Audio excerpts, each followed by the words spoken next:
Hey, we're doing stand-up shows October 20th through the 23rd in Florida and Buffalo. Go to jimmydorcomedy.com for a link for tickets. So there's a lot of worker unrest in the United States. The people said that they wouldn't go back to work because they're getting unemployment. Well, they're not getting unemployment anymore, and there's still a worker shortage. So there seems to be a window, a moment of opportunity here for workers to rise up. And a lot of their unions are corrupt, like the ones, the auto workers, which they're now under a decree. Well, guess what's happening here? Kellogg. So we're reporting on strikes all the time now. So and they're successful. Kellogg's 1,400 cereal factory workers hit the picket lines.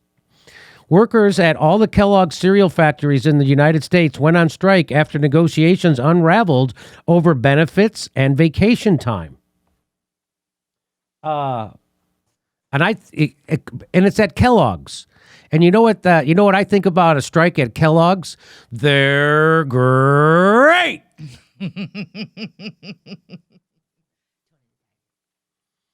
So, okay,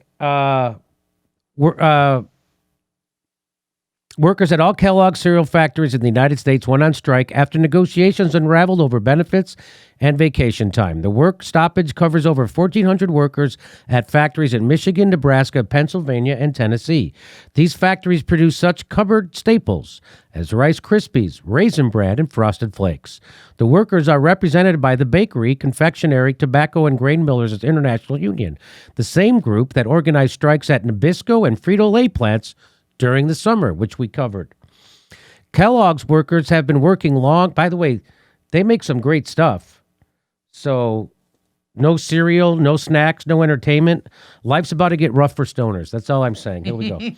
Kellogg's workers have been working long, hard hours, day in and day out to produce cereal for American families, but the company has responded by cutting benefits and threatening to send jobs to Mexico.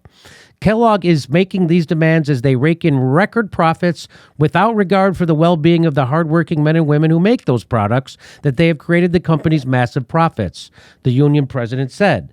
Kellogg is trying to institute a two-tier employment system in which new hires will make less money, have higher health insurance payments, and will not earn a pension,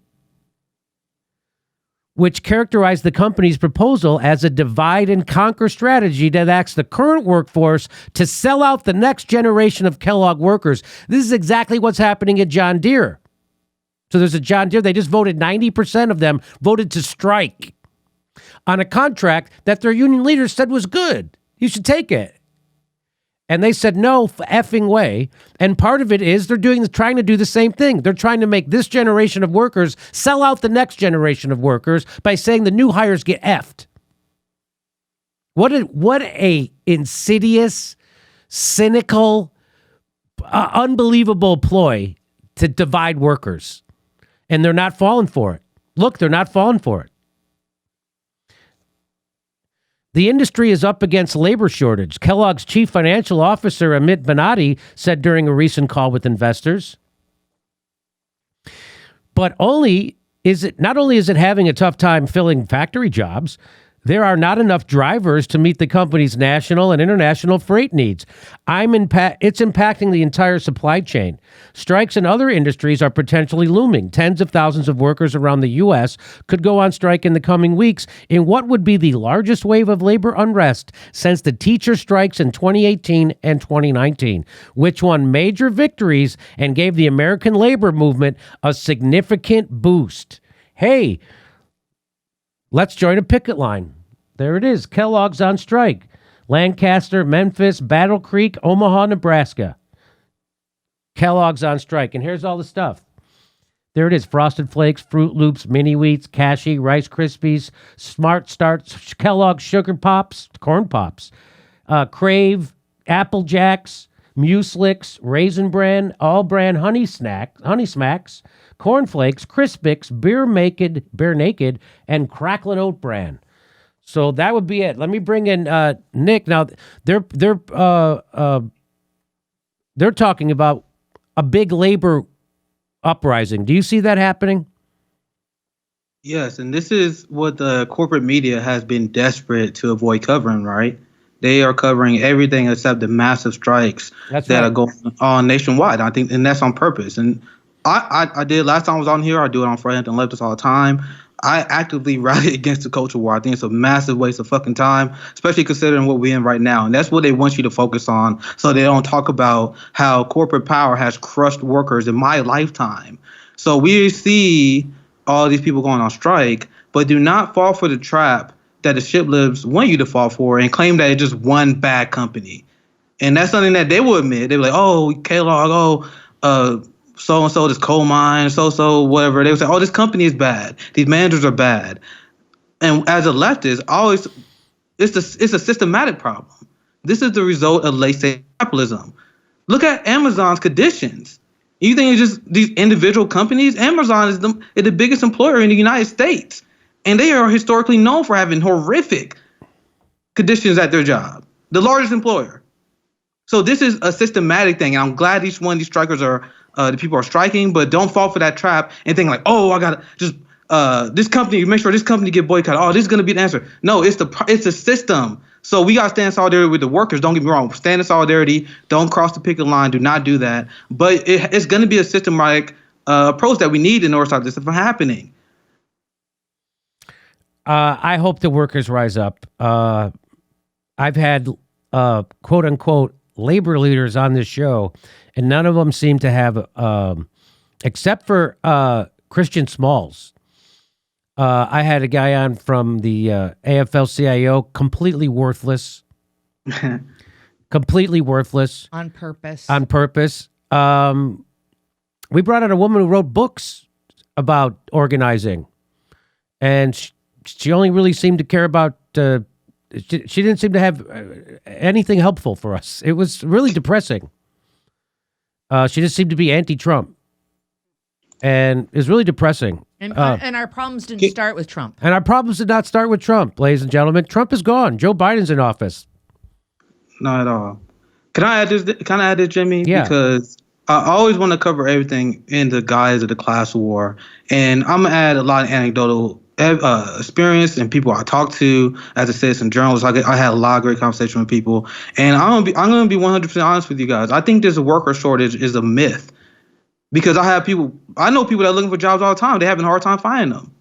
And I think this is a capital strike that is going on, because you have a lot of people who shifted to the left who are no longer demanding to work for starvation wages. And we see the media coordinating with the Biden administration. And you see this giant messaging campaign to try and get people to convince other people that the workers, Americans are just lazy. The Americans don't want to work. No, this is a soft strike to demand for higher wages. That's why people are not taking these low-paying customer service jobs. So when I say this worker shortage is a myth, what I mean by that, there have been plenty of evidence of businesses sharply increasing their wages and giving better benefits, and they immediately fill their positions. So what is that? There are people that are applying for jobs that they are 100% qualified for, but they are not getting, because they were trying to. This is a complete myth, and you can see with the Biden administration, they're cutting the unemployment benefits, and that is designed to cut the negotiation power of the workers. And because if you have people on unemployment benefits, they are able to negotiate with their ruling class. Okay, I'll go back to work if you pay me more. But the Biden administration is teaming with the corporation. All right, I'm going to cut the benefits. I'm going to blame the unvaccinated for everything that's going on. And then you can continue to pay them starvation wages. And this is what they do in their politics. So I just want to add that, because everything that we see with these strikes, everything we see with the messaging of the media smearing these workers, that's part of this class war. And that's part of this capital strike that I am seeing. Once again, this is me more reporting as a citizen journalist, but I know people are looking for jobs. I know people who qualify who cannot get these high-paying jobs. Because, once again, I think this is nonsense. This is nonsense. So anyway, that's the only thing I want to add, Jimmy. Go ahead. Well, I know that Southwest Airlines had to cancel 1,800 flights. And they said it was over weather, and then other reports that it's over work. There was no other airline had to cancel any flights over weather. So everything's very suspicious. So yeah, your suspicions are founded. I don't really know what the hell the worker shortage is about. Everybody said that when the unemployment ended, everybody would go back to work. Yep. But now they keep saying there's a worker shortage. Well, maybe there's just a lack of people's willingness to go work for starvation wages. I don't know how they're paying their bills, but you're saying that this isn't really happening. You're saying that. No, and that's, once again, this is me being a citizen journalist, a member of the proletariat. You can ask anyone you know. Like, we want higher wages, and I've seen people that apply for these jobs. They're not getting it. And there was a viral tweet that was on Twitter where people were sharing the same experience. We were looking for good jobs. I'm not talking about the trash jobs, the trash wages, the wages that pay starvation wages. I mean jobs that they are qualified, they are not finding. And once again, now that's not the same thing with the service work, because they want people to believe that people don't want to do service work because they're lazy. And this is the coordinated psyops by the media, and the liberal class is going along with it. But no, we don't want to work these jobs because they are underfunded, and you cover how they treat us. And this is coming out of personal experience, because I've been at work for 15 years. I haven't had a job for more than 2 years because I'm like, you guys are ripping me off. You got to treat me like trash. And you got a whole generation that are anti-capitalist because we lived the hellhole of this late-stage capitalist system.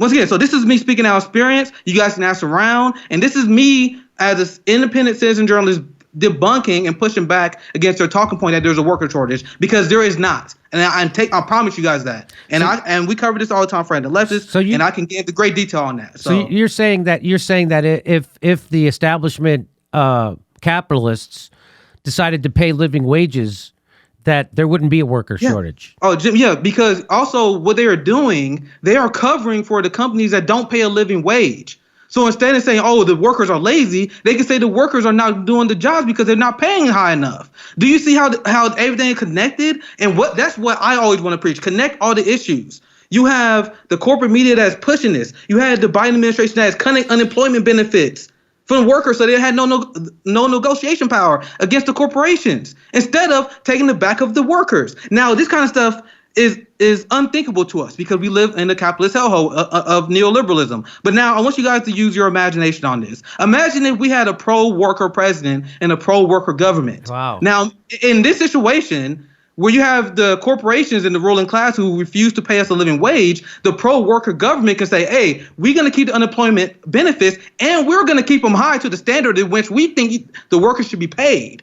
Now, if you want the workers to work with you, you got to pay them more. These are the politics that you can do to put pressure on corporations to increase wages for the workers. Now, ask yourself why the Democrats and Joe Biden is doing the exact opposite. That's right. Class analysis. That people forget. This is basic class analysis that so many people that claim they read theory can't even operate on. Very basic. Well said. Well said.